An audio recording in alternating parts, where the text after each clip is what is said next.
ہم novel start کرتے ہیں جو کہ حال میں بہت خوبصورت ناول ہے. اس کی 34 ایپیسوڈ ہم سٹارٹ کر رہے ہیں.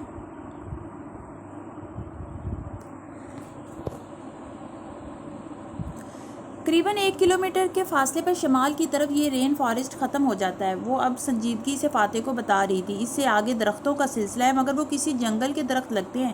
وہاں روشنی ہوگی، غذا ہوگی اور جانور ہوں گے. اس کے علاوہ مجھے کوئی آبادی دکھائی نہیں دی، بس درخت ہی درخت ہیں.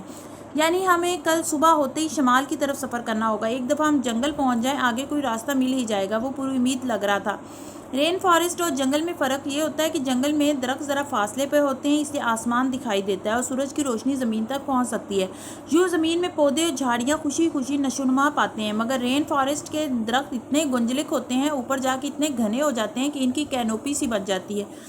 سبز چھت یوں سورج کی روشنی زمین تک نہیں پہنچ سکتی، اس لیے زمین پہ پودے اور جھاڑیاں بہت کم اگتی ہیں اور درخت بارش کے باعث نشوونما پاتے ہیں. اکثر بڑے بڑے جنگلوں کے درمیان کچھ حصے پہ ایک گھنا سا رین فارسٹ اگ آتا ہے. یہ بھی کوئی ایسا ہی رین فارسٹ تھا جو یقیناً کسی بڑے جنگل کے درمیان میں تھا. مغرب اترنے میں زیادہ وقت نہیں رہ گیا تھا. ایڈم خفا نظر آ رہا تھا مگر اس سے زیادہ تھکا ہوا. وہ وہیں ایک پتھر پہ بیٹھ گیا اور پیشانی چھو کے دیکھنے لگا. تمہیں کیا ہوا؟ سامنے کھڑے فاتح نے تشویش سے پوچھا. توانائی ختم ہو رہی ہے میری، شاید بخار ہو رہا ہے. وہ نڈھال لگ رہا تھا. کیوں، تم نے اپنی کتابوں میں بخار کا علاج جڑی بوٹیوں سے کرنا نہیں سیکھا؟ وہ پلکیں جھپک جھپک کے بولی تو فاتح نے ایک برہم نظر اس پہ ڈالی. اس کی طبیعت خراب ہے تالیہ. اوہ، افسوس ہوا مگر فکر نہ کرو، ہم شہزادی تاشا کے پاس پہنچ جائیں تو وہ ایڈم کا علاج کر دے گی. بہت ہمدرد اور نیک دل شہزادی ہے نا وہ؟ جی ہاں، اور بہت خوبصورت بھی. وہ نکات سے چہرہ اٹھا کے بولا. 600 سال پرانی شہزادی کے بارے میں کیسے کہہ سکتے ہو کہ وہ خوبصورت بھی تھی؟ 557 سال تالیہ. نکات سے آنکھیں بند کرتے تنے سے ٹیک لگاتے ہوئے تصحیح کرنا نہیں بھولا تھا. وہ اوہ کہہ کر رہ گئی. تاشا تاشا، اسے اس نام سے چڑ ہونے لگی تھی. اوپر درختوں کے جھروکوں سے دکھائی دیتا آسمان تیزی سے اندھیر ہونے لگا. یہاں سورج ڈھلنے کا پتہ ہی نہیں چلتا تھا. آدھے گھنٹے کے اندر اندر گھپ اندھیرا ہو جاتا تھا. فاتح اندھیرے کی پرواہ کیے بغیر آگے درختوں کی طرف بڑھ گیا تو وہ ایک تنے کے ساتھ بیٹھی اور تھیلے سے کوکو پھل نکال لیا. یہ کٹا ہوا تھا. وہ انگلی سے گودا پوروں پہ نکال نکال کے منہ میں ڈالنے لگی جیسے جار میں سے مایونیز کھا رہی ہو. ایک سرسری نظر ایڈم پہ ڈالی جو نکات سے آنکھیں بند کیے لیٹا تھا. تم تو نہیں کھاؤ گے نا؟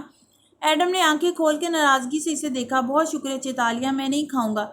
وہ مسکرائی، شانے اچکائے اور انگلی لبوں پہ ڈالے سفید گودا کھائے گئی. ایڈم نے بے بسی بھری ناپسندیدگی سے اسے دیکھا. آپ شاید ٹارگٹ اور پینٹڈ زندگی گزارنے کی عادی ہیں، اگلے مارک کے بارے میں سوچتے رہنے کی. تبھی جیسے ہی آپ کو معلوم ہوا کہ شہزادی تاشا آپ کی دشمن ہے، آپ کے اندر توانائی سی بھر گئی. وہ جو انگلی سے گودا چوس رہی تھی رکی اور آنکھیں گھما کے اسے دیکھا. اگر کوئی تمہارے بابا کو گرفتار کر کے قید میں ڈال دے صرف اس لیے کہ وہ اپنے گاؤں کے غریبوں کے لیے لڑ رہے تھے تو کیا تم بدلہ نہیں لینا چاہو گے؟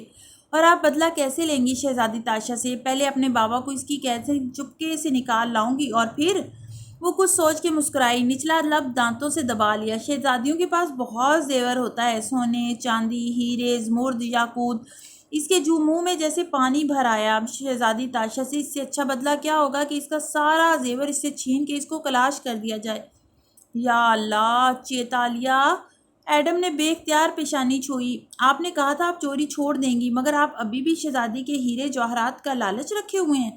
لالچ میرے ڈی این اے میں شامل ہے. اور گودے سے بھری انگلی لبوں میں رکھ لی. ایڈم صدمے سے اسے دیکھے گیا. کیا واقعی آپ تاشا کے محل میں چوری کا منصوبہ بنائے ہوئے ہیں؟ تالیہ کے پلانز ہیں، تالیہ کی مرضی. اس نے شانے اچکائے، آنکھوں میں مسکراہٹ تھی. خواب میں دیکھا شہزادی کا زیوروں سے بھرا ہاتھ یاد آیا. اگر وہ یہ زیور چرا کے واپس اپنے زمانے میں لے جائے تو اس کی قیمت اف. اسے مزہ آنے لگا. وہ فیز 4 میں پہنچ چکی تھی. وان فاتح کہاں رہ گئے؟ یکدم ایڈم نے پریشانی سے ادھر ادھر دیکھا. وہ تمہارے لیے آگ کا بندوبست کرنے گئے ہیں مگر میں کتنی دفعہ بتا چکا ہوں کہ سارے فارسٹ کی لکڑی گیلی ہے، نم لکڑی سے آگ نہیں جلے گی. ان کو کیا معلوم، وہ کتابیں تھوڑی پڑھتے ہیں. ایڈم نے اس دفعہ جواب نہیں دیا، بس آنکھیں موند لیں. فاتح واپس آیا تو ایک ہاتھ میں لکڑیاں اٹھائے ہوئے تھا. گیلے بال ماتھے پہ بکھرے تھے اور تنفس پھولا ہوا تھا. نیچے بیٹھ کے اس نے لکڑیاں سامنے رکھ دی، پھر چند پتلی سوکھی ٹہنیوں کو گھونسلوں کی صورت رکھا اور ایک بڑی گیلی لکڑی اٹھائی گویا درخت کے تنے کی چھال ہو جو لمبائی میں اکھاڑ لایا ہو. سر یہ گیلی، ان سے آگ کیسے جلے گی؟ فاتح نے جواب نہیں دیا. خنجر سے لمبی لکڑی کے سرے کو کاٹا اور اسے مٹر کے چھلکے کی طرح کاٹ کے 2 حصوں میں کھولتا گیا. اندر ایک پتلی لمبی لکڑی پڑی تھی۔ یہ ڈیڈوڈ ہے، مردہ خشک لکڑی جس سے ہم آگ جلائیں گے، بغیر جتائے کہتے ہوئے اس نے مردہ لکڑی سوکھی ٹہنیوں کے ساتھ رکھی۔ ایڈم کی رنگت خفت سے گلابی ہوئی، فوراً تالیہ کو دیکھا جو اسے ہی دیکھ رہی تھی۔ کیوں، تم نیشنل جیوگرافک نہیں دیکھتے کیا؟ آنکھیں جھپکا کے سادگی سے پوچھا۔ اس کا جسم پہلے سے درد سے ٹوٹ رہا تھا، اوپر سے چیتالیہ کی باتیں۔ وہ سرخ پڑتے کانوں کے ساتھ رخ ہی موڑ گیا۔ جنگل کے اس حصے میں اب خاموشی چھا گئی۔ واحد آواز پرندوں کی تھی یا اس خنجر کی جسے فاتح ایک گیلی موٹی لکڑی پہ رگڑ رہا تھا۔ لکڑی کا بورا سا ٹہنیوں کے اوپر گرنے لگا، یہی سفوف آگ کو بھڑکانے کے کام آنا تھا۔ جس طرح وہ زمین پہ بیٹھا گردن جھکائے لکڑی چھیل رہا تھا، اس کو دیکھ کے تالیہ کے دل میں افسوس جاگنے لگا۔ آپ نے کبھی سوچا بھی نہیں ہوگا توانکو کہ آپ 600 سال پیچھے چلے جائیں گے، 557 سال۔ ایڈم رخ پھیرے بغیر خفگی سے بڑبڑایا۔ میں حال کے بارے میں سوچتا ہوں تالیہ، کبھی آپ مجھے تاشا کہتے تھے۔ وہ مزید اداس ہوئی۔ تب مجھے تم پہ بھروسہ نہیں تھا، اور اب ہے۔ وہ سر جھکائے چاقو لکڑی پہ رگڑے جا رہا تھا، بار بار گیلے بال انگلیوں سے پیچھے کرتا، لیکن وہ پھر سے ماتھے پہ آن گرتے۔ آپ کا چیئرمین کا الیکشن سر پہ تھا، 4 دن سے آپ غائب ہیں، سارا ملک آپ کو ڈھونڈ رہا ہوگا، اور اشر اب چیئرمین بن جائے گا۔ اندھیرے کے ساتھ اس پہ پھر سے قنوطیت طاری ہونے لگی۔ جب ہم واپس جائیں گے تو میں راستہ نکال لوں گا۔ وان فاتح کے پاس ہمیشہ پلان ہوتا ہے۔ ایک منٹ۔ ایڈم نے رخ موڑا، چہرے پہ حیرت تھی جو اندھیرے کے باوجود عیاں تھی۔ وقت کا اصول ہے کہ اگر ہم اس میں سفر کریں تو ہماری واپسی تک وہ رک جاتا ہے، یعنی ہم اس کے آگے بڑھنے سے پہلے واپس آ سکتے ہیں۔ ہو سکتا ہے ہمارے پیچھے سن باؤ کے گھر میں وقت وہیں ٹھہر گیا ہو، ہم کئی دن بعد بھی واپس جائیں تو وقت وہیں سے شروع ہو۔ اس کی کوئی گارنٹی نہیں ہے ایڈم، ہمیں ابھی یہ بھی یقین نہیں ہے کہ ہم کس دور میں واپس آئے ہیں۔ مجھے یقین ہے یہ وہی دور ہے توانکو، وہ تیزی سے بولی۔ 4 دن پہلے جب ہم اس جنگل میں آئے، اس سے چند لمحے قبل 11 سالہ تالیہ نے دروازہ پار کیا تھا، وقت ٹھہر گیا تھا، مگر آپ 11 سالہ لڑکی کے طور پر نہیں لوٹی۔ ایڈم بول کے پچھتایا۔ وہ تندھی سے اس کی طرف گھومی۔ چابی سے وقت آگے اور پیچھے ہوتا ہے ایڈم، ایک پلا پلایا انسان چھوٹا کیسے ہو سکتا ہے؟ سائنس نہیں پڑھی کیا تم نے؟ یا اللہ، ایسی ایک بات کہہ رہا تھا۔ وہ چڑ گیا۔ مستقبل کے بارے میں پریشان ہونا چھوڑو اور حال کی فکر کرو۔ وہ اب ٹہنیوں کو جوڑ رہا تھا۔ پھر اس نے چاقو اور ایک لوہے کا آلہ، لاک پک، جو تالیہ کے بیگ میں تھا، نکالا اور ان کو اوپر تلے رکھ کے رگڑا۔ 1 دفعہ 2 دفعہ چنگاریاں نکلتی مگر آگ نہ جلتی۔ تالیہ آگے کو جھکی اور پھونکے مارنے لگی۔ فاتح بار بار دونوں دھاتوں کو رگڑتا ہے۔ یک شعلہ سا جلا اور لکڑیوں نے آگ پکڑ لی۔ تالیہ ابھی تک پھونکے مار رہی تھی۔ فاتح نے مسکرا کے اسے دیکھا۔ مجھے خوشی ہے کہ تم فیز 3 میں آ چکی ہو۔ آگ نے سارے کو روشن کر دیا تھا۔ میں فیز 3 سے آگے نکل چکی ہوں، معلوم نہیں آپ لوگ میرا ساتھ دے بھی سکیں گے یا نہیں۔ وہ کہتے ہوئے اٹھ کھڑی ہوئی اور ڈنڈا اٹھا لیا۔ فاتح نے اسے نہیں روکا، وہ آگے چلتی ہی جا رہی تھی، شاید یوں ہی جنگل میں ٹہلنے۔ آپ یہ کہاں جا رہی ہیں چیتالیہ؟ ایڈم فکر مندی سے پکارا۔ اس وقت جنگل خطرناک ہوتا ہے۔ یہ جنگل نہیں، رین فارسٹ ہے۔ کیوں، ڈکشنری نہیں پڑھتے کیا؟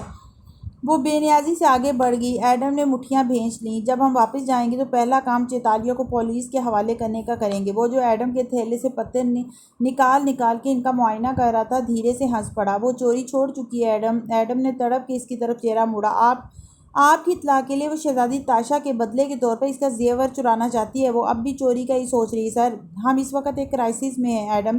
آگ کے دوسری جانب اکڑوں بیٹھا گھٹنوں کے گرد بازو لپیٹے سنجیدگی سے اسے دیکھتے ہوئے بولا،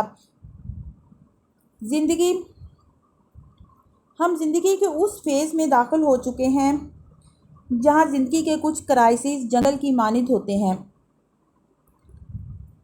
اور جنگل میں صرف ایک سمت میں چلا جاتا ہے، ورنہ بھول بھلیاں مار ڈالتی ہیں۔ تالیہ ان سے دور ڈنڈا زمین پہ مارتی چلتی جا رہی تھی۔ مسکراہٹ غائب تھی، وہ اداس لگتی تھی۔ ہر انسان ایک کرائسس میں ہوتا ہے، اسی طرح وہ بھی ایک کرائسس میں ہے۔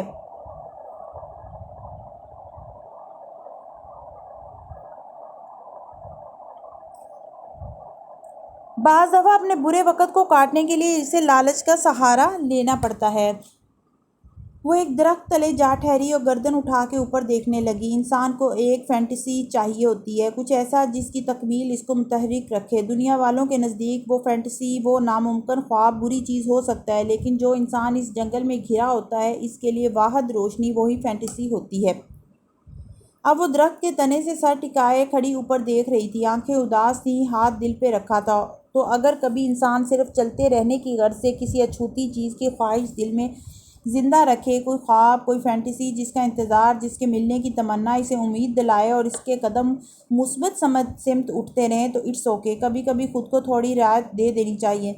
تالیہ نے آنکھیں موند لی اور دھیمے سروں میں کوئی گیت سا گنگنانے لگی، اور کرائسس سے نکل آنے کے بعد وہ عجیب خواہشیں خود ہی غائب ہو جاتی ہیں۔ اس لیے عجیب خواہشوں اور خوابوں پہ کبھی نادم نہیں ہوتے۔ ہم انسان ہیں اور یہ ہماری ضرورت ہے، اس لیے خود کو رعایت دے دیا کرو۔ اب وہ آنکھیں کھولے اوپر درختوں کے سروں کو دیکھتی گنگنا رہی تھی، ہاتھ ابھی تک دل پہ رکھا تھا۔ رہی تالیہ تو اگر اسے لگتا ہے کہ بہت سے زیور اسے خوشی دے سکتے ہیں تو اسے اس خیال میں جینے دو۔ اگر یہ خیال اسے جنگل سے باہر لانے میں کامیاب ہو جاتا ہے تو اٹس اوکے، مگر وہ مجھے اتنی باتیں سنا رہی ہے۔ الاؤ کے پار نیم دراز ایڈم خفا ہوا۔ وہ صرف تمہیں تنگ کر رہی ہے، مگر کیوں؟ کیا اس کے پاس کرنے کو کچھ اور ہے؟ الاؤ کے پاس بیٹھے فاتح نے ابرو اٹھا کے پوچھا تو وہ چپ ہو گیا۔ ڈنڈے کی آواز آنے لگی تھی، وہ اب واپس آ رہی تھی۔ ایڈم خاموش ہو گیا، سارا جنگل خاموش ہو گیا۔ اب ایک اور رات بہت سے شور اور بہت سی خاموشی میں کٹنی تھی۔ صبح ہوئی تو سورج یوں نکلا گویا کبھی ڈوبا ہی نہیں تھا۔ گرمی بڑھ گئی تھی اور ایڈم کی حالت مزید خراب ہو رہی تھی۔ وہ کبھی پیٹ پہ ہاتھ رکھتا، کبھی گردن پہ، مگر چلتے رہنا بھی مجبوری تھی۔ وہ تینوں آگے پیچھے گدلی زمین پہ چلتے جا رہے تھے۔ ایڈم بار بار پیچھے رہ جاتا تو فاتح کو رکنا پڑتا۔ کیا تم کوئی دوا، کوئی بوٹی جانتے ہو جو تمہاری تکلیف رفع کر سکے؟ فاتح اس کے لیے فکر مند تھا۔ میں خود نہیں جانتا سر، مجھے ہو کیا رہا ہے۔ نہیں جانتے تو جلدی چلو پھر، ہمیں دن کی روشنی میں اس رین فارسٹ سے نکلنا ہے۔ وہ ڈپٹ کے کہتی آگے بڑھ گئی تو ایڈم نے جہاں دکھ سے اسے دیکھا وہاں فاتح کا دماغ کھول اٹھا۔ وہ بیمار ہے تالیہ، آواز میں غصہ اور گرج تھی۔ وہ رکی اور گردن موڑ کے بے نیازی سے ان دونوں کو دیکھا۔ ایڈم بیمار نہیں ہے، آپ جلدی چلیں، اور سر جھٹک کے آگے بڑھ گئی۔ فاتح ضبط کر گیا، پھر ایڈم کے کندھے کو تھپکا، ہمت کرو۔ ایڈم نے اس بات میں سر ہلایا اور قدم اٹھانے لگا۔ قریباً 2.5 گھنٹے گزرے تھے جب چلتے چلتے ایک دم ڈھیر ساری روشنی نظر آئی۔ سب سے آگے چلتی تالیہ ٹھہر گئی، آنکھیں پھٹی کی پھٹی رہ گئی، پھر وہ تیزی سے اس طرف دوڑی۔ درخت ختم ہو گئے تھے، باہر گھاس تھی، سبز چھت کی حدود بھی ختم ہو گئی تھی، جیسے کوئی طلسم سا ٹوٹا تھا، قید ختم ہوئی تھی۔ اس نے بے یقینی سے سر اٹھایا۔ اوپر کھلا آسمان تھا، صاف سنہری آسمان جہاں سورج چمک رہا تھا۔ وہ دونوں بازو پھیلائے بے یقینی سے ایڑیوں پہ گھومی گول گول۔ یہاں سے جنگل شروع ہو رہا تھا۔ جنگل کی زمین گھاس اور جھاڑیوں سے ڈھکی تھی۔ فاصلے فاصلے پہ موٹے تنے کے درخت اگے تھے، یہ مختلف قسم کے درخت تھے۔ درمیان میں اتنا فاصلہ تھا کہ آسمان نظر آتا۔ زمین اور درخت یہاں بھی گیلے گیلے تھے، مگر مٹی گھاس کے باعث پھسلن زدہ نہیں تھی۔ کہیں جنگلی پھول اگے تھے، دور بہتے پانی کی آواز، جانوروں کی مختلف بولیاں، زندگی سے بھرپور وہ جنگل تھا، ایک خوبصورت جنگل۔ وہ خوشی سے موڑی تو وہ دونوں بھی درختوں کے جھنڈ سے باہر نکلتے دکھائی دیے۔ فاتح بیگ کندھے پہ ڈالے آگے تھا اور نڈھال سا ایڈم پیچھے۔ بیگ وہ تینوں باری باری اٹھاتے تھے۔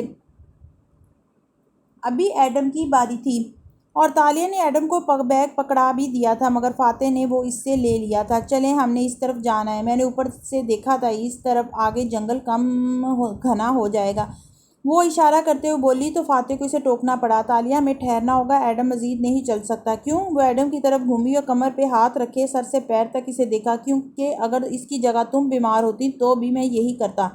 غلط کرتے، اور وہ کوئی بیمار نہیں ہے۔ اب چلیں، وہ رکھائی سے کہتی آگے بڑھ گئی۔ میں چل سکتا ہوں سر، اٹس اوکے، وہ اداسی سے کہتے ہوئے قدم اٹھانے لگا۔ اس کے انداز سے لگتا تھا اسے رونا آ رہا ہو، مگر ضبط کر رہا ہو۔ وہ ان تینوں میں سب سے چھوٹا تھا، کم عمر اور سادہ۔ اسے اپنی ماں یاد آ رہی تھی، جب وہ بیمار ہوتا تو وہ کس طرح سر جھٹک کے اس نے یادوں کو ذہن سے جھٹکا اور بہت سے آنسو پی کے چلنے لگا۔ اسے تالیہ سے کسی قسم کی رعایت کی امید نہ تھی۔ ان کے راستے میں بہت سے درخت آئے تھے، مگر ان میں سے کوئی بھی پھلدار نہ تھا۔ انجان چیزیں اگی تھیں۔ کافی آگے ایک چشمہ بہہ رہا تھا، صاف ٹھنڈے پانی کا، قریب ہی درخت اگے تھے۔ فاتح نے ایڈم کو ادھر بیٹھنے کا اشارہ کیا اور خود چشمے کی طرف آیا، جھک کے پانی سے ہاتھوں کے کٹورے بھرے اور اسے منہ پر ڈالا۔ تالیہ، ہم یہاں ٹھہر رہے ہیں، میں آگ جلاتا ہوں تاکہ ایڈم کو حرارت ملے، اسے ٹھنڈ لگ رہی ہے، تم اس کے لیے کوئی دوا ڈھونڈو۔ کیوں؟ وہ بیمار تھوڑی ہے۔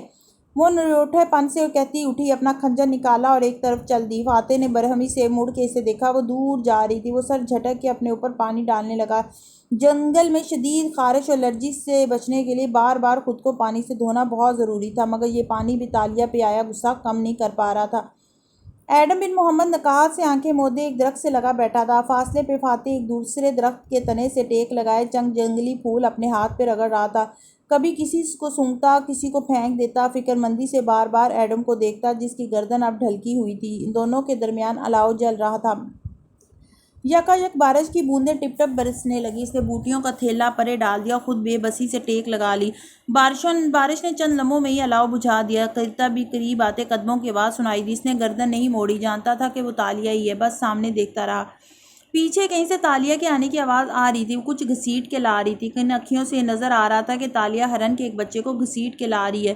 وہ زندہ تھا، شاید تڑپ رہا تھا، گردن میں خنجر کھونپا ہوا تھا، خون بہے جا رہا تھا، مگر وہ اسے قابو کیے ہوئے تھی۔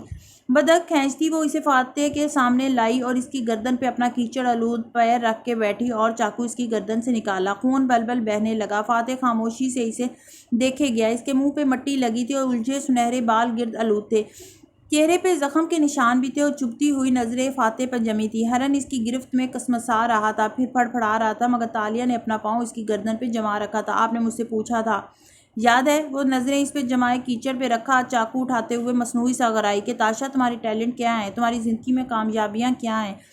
تمہیں کیا آتا ہے؟ وہ ایک ایک لفظ چبا چبا کے ادا کر رہی تھی۔ چاقو اب ہرن کی گردن سے لگا رکھا تھا۔ مجھے یہ آتا ہے، اور ساتھ ہی چاقو تیزی سے اس کی گردن میں کھونپ دیا۔ معصوم جانور چلایا، تڑپا خون کے تازہ چھینٹے فاتح کی چہرے اور شرٹ پہ آ گرے۔ اس نے آنکھیں بند کر لی اور سر جھٹکا، بولا کچھ نہیں۔ ہرن تڑپ رہا تھا، خون بہہ رہا تھا، اس کے کپڑے زمین سرخ خون سے رنگین ہوتی جا رہی تھی اور وہ زیر لب کچھ پڑھتے ہوئے مہارت سے ننھے غزال کی گردن کو ذبح کر رہی تھی۔ دھیرے دھیرے اس کی مزاحمت دم توڑتی گئی اور وہ بے جان ہو گیا۔ اس طرف بہت سے ہرن ہیں، مگر ایک وقت میں ایک ہی کافی ہے۔ ہم کیوں توانکو؟ کیسا لگا میرا نشانہ؟ وہ جتاتے ہوئے پوچھ رہی تھی۔ ویسے بھی حالم کا نشانہ کبھی خطا نہیں جاتا، جیسے حالم کے خواب کبھی جھوٹے نہیں ہوتے۔ پھر خنجر چلاتا ہاتھ روکا۔ یہی منظر میں نے خواب میں دیکھا تھا، یعنی میرے خواب علامتی نہیں تھے، وہ ہو بہو حقیقت کا عکس تھے اور میں ان میں علامتیں تلاش کرتی رہی۔ فاتح اسی سنجیدگی سے اسے دیکھ رہا تھا۔ اور جو میں نے تمہیں لینے بھیجا تھا، ایڈم کی دوا، مگر ایڈم بیمار نہیں ہے۔ وہاں بے نیازی سی بے نیازی تھی۔ وان فاتح کے تو سر پہ لگی، تلووں پہ بجھی، ماتھے پہ بل ڈالے وہ کچھ سخت کہنے ہی لگا تھا کہ جب میں ملائیشیا آئی تھی تو میرا وزن اس سے 25 کلو زیادہ تھا۔ میں نے کئی ماہ لگا کے وزن گھٹایا اور تب سے وزن کے ساتھ جنگ لڑ رہی ہوں، اور اس دوران میں نے فاقے بھی کیے اور ڈپریشن میں اوور ایٹنگ بھی کی۔ غرض میں ہر طرح کی بھوک سے لڑتی رہی ہوں۔ وہ خون آلود ہاتھوں سے گوشت کے ٹکڑے ہرن کے اندر سے نکال رہی تھی، کتنی مہارت اور صفائی سے کہ وہ رک کے دیکھنے لگا۔ وہ واقعی کسی شکاری کی اولاد تھی۔ پیچھے لیٹا ایڈم ہی سن رہا تھا، گو کہ اس کی آنکھیں بند تھیں۔ مجھے قدرتی جڑی بوٹیوں کا تو علم نہیں، مگر میں کئی سال سے ایک ایسی عورت کے ساتھ رہ رہی ہوں جس کا سب سے بڑا مسئلہ اس کی بھوک ہے۔ ان 7 سالوں میں اس کو 50 قسم کے مختلف پیٹ درد ہو چکے ہیں، جن کے لیے میں اس کے ساتھ ڈاکٹرز پہ گئی ہوں، اور ہر دفعہ وجہ ایک ہی نکلتی ہے، بھوک۔ خوراک۔ اس لیے وان فاتح جب تالیہ کہہ رہی ہے کہ ایڈم بیمار نہیں ہے تو ایڈم بیمار نہیں ہے، ایڈم صرف بھوکا ہے۔ گوشت کی چند بوٹیاں اس نے ایک پتے پر رکھی، اٹھ کے بوجھے الاؤ کے قریب آئی۔ آپ سیلیبریٹی ہیں، فٹ رہتے ہیں، مجبوری ہے کہ رہنا پڑتا ہے۔ مجبوری ہے کہ آپ کو رہنا پڑتا ہے، آپ کی بھوک آپ کے تابع ہے۔ وہ لکڑیوں پہ بوٹیاں سیخوں کی طرح پرونے لگی۔ میں کیٹ برگلر ہوں، مجھے روشن دانوں اور وینٹ کی سرنگوں میں گھسنا ہوتا ہے۔ دبلا رہنا میری مجبوری ہے، مگر ایڈم کی بھوک اس کے تابع نہیں ہے۔ وہ نارمل انسان کی طرح کھاتا پیتا ہے اور وہ 4 دن سے غیر فطری غذا کھا رہا ہے۔ ایڈم بیمار نہیں ہے توانکو، ایڈم صرف بھوکا ہے، اور جب وہ یہ بھنا ہوا گوشت کھائے گا تو اس کی توانائی واپس آ جائے گی۔ لیکن یہ بات پتہ نہیں کیوں ایڈم کو سمجھ نہیں آتی۔ کیوں ایڈم؟ وہ معصومیت سے اس کی طرف دیکھ کے مسکرائی۔ تم نے کبھی متوازن غذا کے اوپر لکھی کوئی کتاب نہیں پڑھی؟ فاتح کے لبوں پہ مسکراہٹ رینگ گئی، اس کی ساری کلفت دور ہو گئی۔ ایڈم اپنی جگہ گنگ ہو گیا۔ پہلے تو اسے تالیہ کے اس خیال رکھنے کے عمل پہ یقین ہی نہ آیا، پھر جب محسوس ہوا کہ وہ اس کو دیکھ رہی ہے تو خفگی سے رخ موڑ گیا۔ دونوں ہاتھ ابھی تک پیٹ پہ تھے، درد بہت شدید تھی۔ بارش تھمنے کے بعد جب دوبارہ آگ جلائی گئی، اس لکڑی کی سیخوں پہ دہکتی گوشت کی بوٹیوں کو آگ نے چھوا تو ان سے مختلف قسم کے رس نکلنے لگے۔ ان اشتہا انگیز خوشبو سے بوجھل دھوئیں کے مرغولے اٹھ اٹھ کے فضا میں گم ہونے لگے۔ باربیکیو کی زبردست مہک نے تینوں کی طبیعت پہ بہت اچھا اثر ڈالا تھا۔ اتنے دن بعد، اتنی بھوک کاٹنے اور زیتیں اٹھانے کے بعد بھنے گوشت کی وہ مہک ایک دم ماحول خوشگوار ہو گیا تھا، اور پھر مہک سے بوجھل دھواں اور اوپر فضا میں گم ہونے لگا تھا۔ مگر کیا وہ واقعی گم ہو رہا تھا، یا وہ مختلف سمتوں میں پھیلتا جا رہا تھا؟ جنگل سے لڑائی نہیں لڑی جاتی، کیونکہ جنگل زندہ ہوتا ہے، اور جنگل میں انسان کا پتہ اس کی آواز اور چاپ سے پہلے اس کی خوشبو دے دیتی ہے۔ یہ خوشبو ان کی جنگل میں پہلی سنگین غلطی تھی۔ دوپہر اب ٹھنڈی ہو چکی تھی۔ جنگل کے ان خوبصورت درختوں کے بیچ وہ تینوں الاؤ کے گرد بیٹھے تھے۔ ایڈم اپنے پتے پہ رکھا بھنے گوشت کا ٹکڑا شوق سے کھا رہا تھا، البتہ وہ خاموش تھا۔ فاتح کھاتے ہوئے کبھی اس کو دیکھتا کبھی تالیہ کو، تالیہ جو خاموش ہو ہی نہیں سکتی تھی۔ جب فوڈ ڈپارٹمنٹ ایڈم بن محمد کے پاس تھا تو ہمیں کیا ملتا تھا کھانے کو تماکو؟ وہ بوٹی توڑتے ہوئے ہاتھ ہلا ہلا کے بول رہی تھی۔ گوشت سخت تھا مگر کھانے لائق تھا، مرے ہوئے منحوس گراس ہوپرز، بد مزہ پپیتا، اور تو اور اس نے ہمیں ٹرمائٹس بھی کھلائے، وہ کیڑے، اور ایک دفعہ تو کوئی چھپکلی بھی لے آیا کہ چیتالیہ یہ زہریلی نہیں ہے، یہ آپ کھا سکتی ہیں۔ ایڈم نے بس منتقم خاموش نظروں سے اسے دیکھا، وہ فاتح کی طرف متوجہ تھی۔ اور وہ کراہت امیز جانور جس کا نام بھی مجھے یاد نہیں، وہ کھلائے اس نے ہمیں تماکو، اور وہ موٹا سا کیڑا کریب اور کوکو کا پھل، فاتح نے دھیرے سے یاد دلایا مگر تالیہ نظر انداز کر گئی۔ اور وہ گندا سا پھول، آخ تھو، کیا کیا نہیں کھلایا اس نے ہمیں۔ مگر جب فوڈ ڈپارٹمنٹ تالیہ مراد کے ہاتھ میں آیا تو کیا کھانے کو ملا ہمیں؟ اب وہ باری باری دونوں سے رائے مانگ رہی تھی۔ اگر بنا نمک کے باوجود اتنا لذیذ گوشت تالیہ نے نہ بھونا ہوتا تو ایڈم نے اسے ابھی پھینک دیتا، مگر ضبط کر گیا۔ سر جھکائے کھاتا گیا، توانائی آنے لگی تھی، پیٹ درد انکا ہو رہا تھا۔ تالیہ مراد کی وجہ سے ہمیں یہ غزال ملا کھانے کو تماکو، یہ لذیذ غزال۔ سوچیے اگر میں نہ ہوتی تو آپ کا کیا بنتا؟ وہ لقمہ چباتے ہوئے مزے سے کہہ رہی تھی، پھر ہاتھ جھاڑ کے اٹھی۔ میں جھرنے پہ ہاتھ دھونے جا رہی ہوں، پھر اپنا بیگ اٹھا کے وان فاتح کے قریب سے نکل کے چلی گئی۔ ایڈم نے دانت کچکچا کے اسے جاتے دیکھا۔ ایڈم، وہ تمہارا خیال رکھ رہی ہے، وہ تحمل سے سمجھانے والے انداز میں بولا تو ایڈم نے تڑپ کے اسے دیکھا۔ یہ خیال رکھنا ہے؟ یہ اس کی دوستی ہے، پھر نامعلوم دشمنی کیسی ہوگی؟ فاتح نے کوکو کے چھلکے کے کٹورے سے پانی بھرا اور پھر درخت کے تنے سے ٹیک لگا لی۔ اس کا ذہن عام انسانوں سے کہیں زیادہ تیزی سے کام کرتا ہے، اس لیے مجھے یقین ہے اس کی دشمنی بہت خطرناک ہوگی۔ شہزادی تاشا کو خبردار رہنا چاہیے۔ ایڈم نہیں ہنسا، بس پتہ پرے رکھ دیا۔ مجھے ایسی دوستی نہیں چاہیے جس میں ہر وقت اتنی باتیں سننی پڑیں۔ دوستی میں باتیں سننی پڑتی ہیں، دوستی میں ہی تو سننی پڑتی ہیں۔ مگر ایڈم کے ماتھے کے بل صاف نہیں ہوئے، صرف اس لیے کہ آپ کا دوست آپ کا خیال رکھ رہا ہے آپ اس کی ہر بری بات برداشت کرتے جاؤ۔ اگر کوئی دوست آپ کے لیے ٹاکسک نہیں بن رہا تو اس کو برداشت کرنا چاہیے۔ سر، آپ کے نزدیک دوستی کیا ہے؟ وہ دونوں کھلے جنگل کی گھاس پہ بیٹھے تھے، فاصلے فاصلے پہ درخت اگے تھے، بارش کے بعد اب ہر سو ٹھنڈی چھایا پھیلی تھی۔ کیا فرق پڑتا ہے کہ وہ دوستی کیا ہے؟ میں فلسفوں میں نہیں الجھتا، زیادہ فکر اس بات کی کرتا ہوں کہ دوستی بچائی کیسے جاتی ہے۔ دونوں کے درمیان جلتا الاؤ اب ٹھنڈا پڑ رہا تھا، سرخ انگارے سلگتے دکھائی دے رہے تھے۔ کیا دوستی کو بھی بچانے کی ضرورت ہوتی ہے؟ اس سوال پہ فاتح کے ابرو تعجب سے اکٹھے ہوئے۔ زندگی میں ہموار زمین کی طرح ہوتی کون سی چیز ہے ایڈم؟ رشتے، کیریئر، شوق، ہر چیز یا تو اوپر جاتی ہے یا نیچے۔ اگر دوستی پہ محنت نہ کی جائے تو اس کا گراف نیچے چلا جاتا ہے۔ اور کیسے محنت کی جاتی ہے دوستی پہ؟ دیکھو، کوئی آپ کو اسے زبردستی نبھانے پہ مجبور نہیں کر سکتا۔ وہ بولتے ہوئے تھوڑی کو ناخن سے رگڑ رہا تھا، نظریں دور اس سمت لگی تھی جہاں تالیہ گئی تھی۔ یہ خون کے تعلق سے بے نیاز ہوتی ہے، صرف دل سے کی جاتی ہے، اور وہی لوگ اپنے دوست کے دل سے نہیں اترتے جن میں دو چیزیں ہوتی ہیں جو اللہ تعالیٰ نے قرآن میں بیان فرمائی ہیں، بہت سا صبر اور خوش نصیبی۔ ان دو چیزوں کی مدد سے ایک دوست دوسرے کے دل میں آئی عداوت کو اچھی باتوں سے دور کر سکتا ہے۔ یہ صبر انسان کو خود پیدا کرنا ہوتا ہے، وقت اسے اللہ تعالیٰ عطا کرتا ہے۔ وقت، اس نے چھمبے سے دہرایا، کیا اچھا دوست نصیب سے ملتا ہے؟ بالکل، لیکن آج کل کے بچے تو اپنے دوستوں کی تنقید تک نہیں سہ سکتے۔ ایسے نازک لوگوں کو وقت نہیں لگا کرتے ایڈم، اس کے لیے برداشت سے دوستوں کی بری بھلی باتوں پر منفی رد عمل دینے سے خود کو روکنا ہوتا ہے۔ جو تحمل سے اپنے دوست کی خطاؤں کو معاف کرتا ہے، اسے ہی اللہ بخت لگاتا ہے، اور یہ خوش بختی اس کو مزید اچھی دوستیاں عطا کرتی ہے۔ یعنی کسی عام دوست کو برداشت کرنے پہ اللہ یا تو اسی کو خاص بنا دے گا یا آپ کو کوئی اور خاص دوست عطا کر دے گا۔ میں نے تو ایسے ہی ہوتے دیکھا ہے۔ لوگوں کی فطرت سمجھ کے ان کو ڈیل کرو گے تو دل زیادہ نہیں دکھے گا۔ مجھے دیکھو، ہزاروں کارکنوں سے سب کی عادات و طبیعت کے مطابق ہر روز ڈیل کرتا ہوں۔ اور وہ ٹھہرا کرتا تھا۔ الفاظ تھے کہ کیا؟ سارے جنگل میں ایک اداس سی خاموشی چھا گئی، کربناک سا سکوت۔ دونوں کے پاس کہنے کو کچھ نہیں تھا۔ ان سے دور ایک طرف تالیہ چلتی جا رہی تھی، پھر ایک جگہ درختوں کی اوٹ میں وہ ٹھہری اور احتیاط سے پیچھے دیکھا، آنکھوں میں شرارت تھی۔ سچ شکر کہ فاتح یا ایڈم میں سے کوئی اس کا تعاقب نہیں کر رہا تھا۔ گڈ۔ اس نے جیب میں ہاتھ ڈالا اور ایک بٹوا نکالا، وان فاتح کا بٹوا، جو ابھی اس کے قریب گزرتے ہوئے تالیہ نے اچک لیا تھا۔ اس کے ہاتھ کی صفائی کمال تھی۔ میں بھی تو دیکھوں، ہر رات سونے سے پہلے اپنے بٹوے سے کیا نکال کے دیکھتے ہیں فاتح صاحب؟ نچلا لب شرارت سے دبا اس نے بٹوے کو کھولا. اندر رقم تھی جو کافی نم تھی. Credit card, ID card, Ariana کی تصویر اور تصویر کے پیچھے کچھ پھولا ہوا. اس نے 2 انگلیاں کھانے میں گھسا کے وہ شے باہر نکالی جو تصویر کے پیچھے چھپی تھی. پلاسٹک کا ننھا سا زپ لاک بیگ, بالکل آدھی انگلی کے جتنا, ایئر ٹائٹ. تالے چھمبے سے اس کو آنکھوں کے سامنے اوپر لائی. شفاف پلاسٹک کے اندر پاپ کارن کے چند ٹکڑے, ٹوٹے پھوٹے ٹکڑے تھے. اس کے ابرو حیرت سے کٹھے ہوئے. وان فاتح جیسا بڑی عمر کا پریکٹیکل آدمی, سیاستدان, پورے ملک کی حکمرانی کے قریب ہونے والا شخص, وہ پلاسٹک بیگ میں یہ پاپ کارن کے ٹکڑے کیوں رکھے گا؟ ٹکڑے پرانے لگتے تھے, بہت پرانے. یہ غلطی سے اندر نہیں آن گرے تھے, بالخصوص محفوظ کیے گئے تھے. وہ سوچ میں گم. بٹوا جیب میں ڈالتی مڑی تھی کہ نظروں کے سامنے جھماکہ سا ہوا. کیا خواب دیکھا تھا اس نے بھلا, جب پہلی دفعہ وہ وان فاتح سے مل کے تنگو کامل کے گھر سے لوٹی تھی؟ چونک کے تالیہ نے اطراف کے درختوں کو دیکھا. یہی درخت تھے, یہی گدلی زمین. وہ ایڈم اور فاتح سے دور آئی تھی اور اس کی گردن میں پھندا آ پڑا تھا. ایسا ہی کچھ تھا اس کے خواب میں. پہلی دفعہ اسے احساس ہوا کہ وہ جنگل میں اکیلے نہیں تھے. وہ تیزی سے واپس بھاگی. دل زور زور سے دھڑک رہا تھا, سانس پھولنے لگا تھا.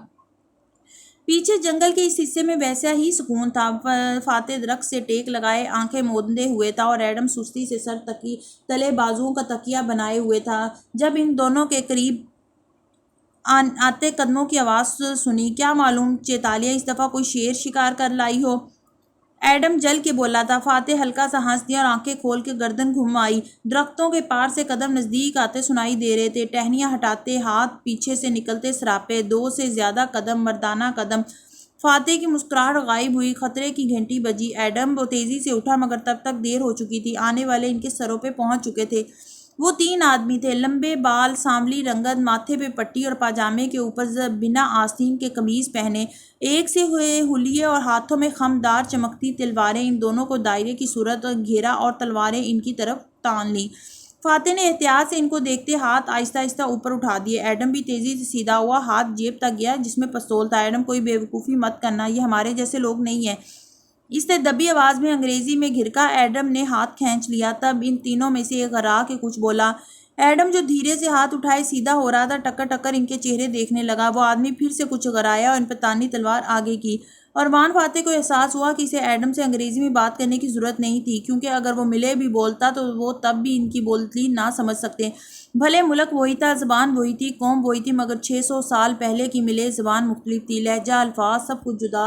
وہ تینوں قدیم ملے میں بار بار ایک ہی سوال پوچھ رہے تھے اور فاتح اور ایڈم ایک دوسرے کو دیکھ رہے تھے. ایک لفظ بھی ان کے سمجھ میں نہیں آ رہا تھا.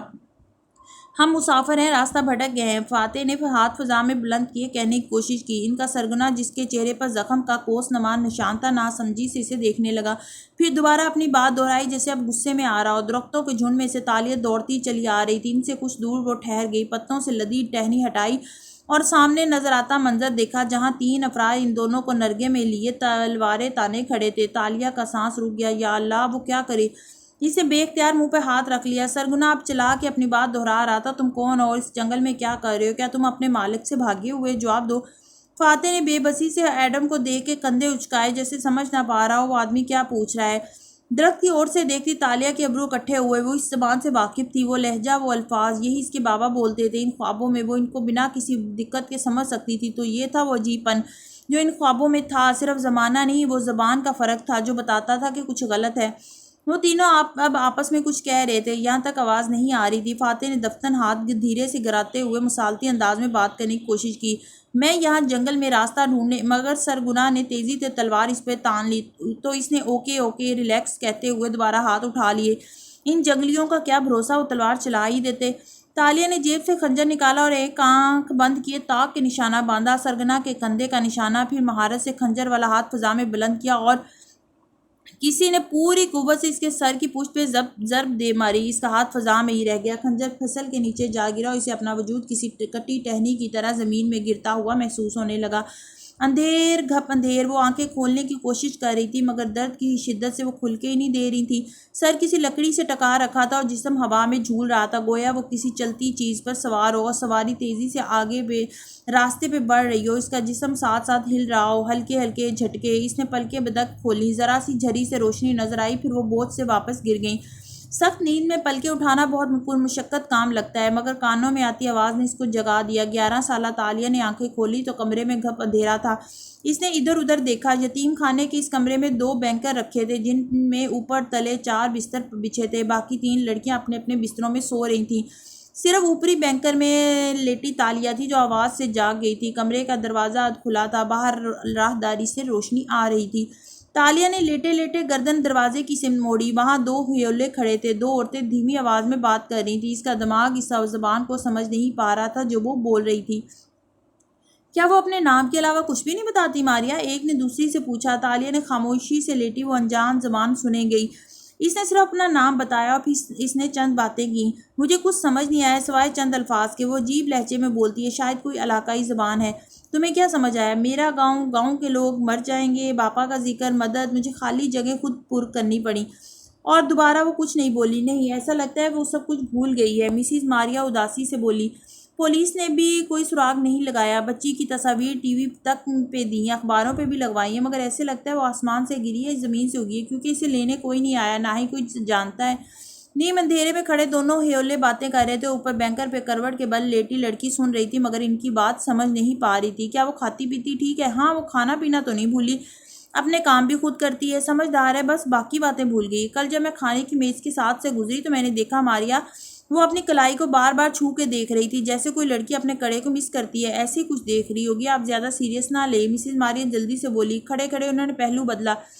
کوئی چوڑی کڑا وغیرہ تو نہیں پہن رکھا تھا اس نے جب وہ یہاں آئی تھی؟ مجھے لگتا ہے اسے صرف یہی بات یاد ہے کہ اس کی کلائی میں کچھ تھا، دوسری عورت سوچتے ہوئے کہہ رہی تھی، مگر مسز ماریا اس کو کوہنی سے تھام کے آگے لے جانے لگی۔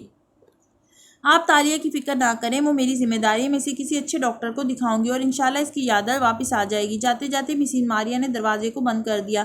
پٹ چوکھٹ سے آن لگا تو روشنی کا راستہ رک گیا، کمرے میں اندھیرا چھا گیا۔ اس گھپ اندھیرے میں وہ آنکھیں پوری کھولے اندھیر پڑی دیوار کو تکنے لگی۔ تالیہ نے دوبارہ آنکھیں کھولنے کی کوشش کی، پلکیں جدا ہوئیں تو روشنی سی امڑ آئی۔ نکاہت سے اس نے پلکیں جھپکائیں، منظر دھندلا تھا، سبزہ سا ساتھ چل رہا تھا، یا وہ کسی سواری پہ تھی جو چلتی جا رہی تھی۔ کوئی آواز سنائی نہ دیتی تھی سوائے گھوڑے کے ٹاپوں کے، تیز آواز، پتھریلی زمین پہ سر پر دوڑنے لگی آواز۔ بوجھ بڑھ گیا تو اس نے پلکیں واپس گرا دی، پھر سے ساری دنیا اندھیر ہونے لگی۔